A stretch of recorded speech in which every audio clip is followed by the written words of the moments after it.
Now, some of the things that we typically hear around this is, oh no, yet another large OS upgrade project. And as James mentioned a minute ago, what happened to that whole Windows 10 is the last version, you never need to do an OS upgrade project.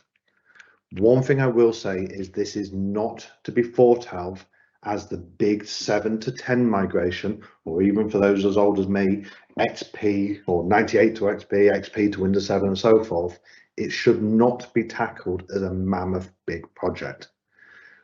Remembering that slide that I've just gone through, that journey, it should still be under the same remit as the feature updates, with maybe just a little bit of extra communication stuff for users because of the amount of UI changes.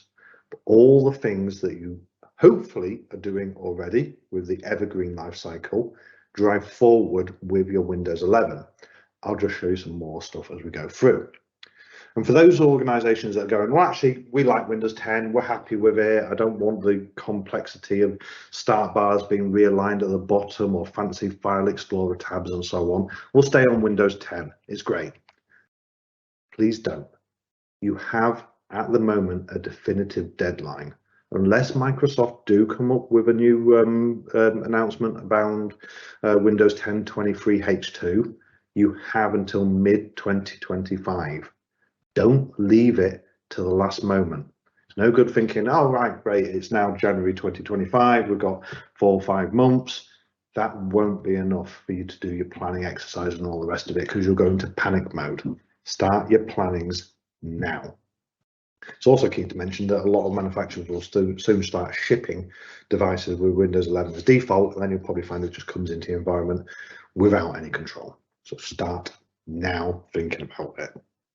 And for those organizations that then turn around and go, oh, we're too big, we're geographically distributed, we're even multinational, with just too many devices, it's going to take ages to deploy. Fine, it might do if you take that approach and you do it slowly, hence having that deadline.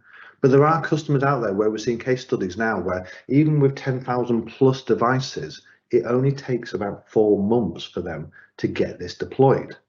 And that all comes back to the planning and testing, which we often hear is a hard thing for a lot of organizations, especially when it comes to things like lack of test kits. We haven't got physical hardware that we can go and deploy, try to give a user another device next to their business as usual laptop to test key critical applications, difficult, there's expenses in there. Well, let me show you some things that may potentially ease that.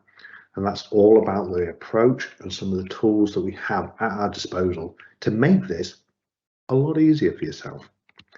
Now, on that note, although I'm nowhere near as handsome as Ewan McGregor, I will be your guide for the next 25 odd minutes to show you some of the things that we can do to make you have a successful Windows 11 upgrade project and look at your approach to it.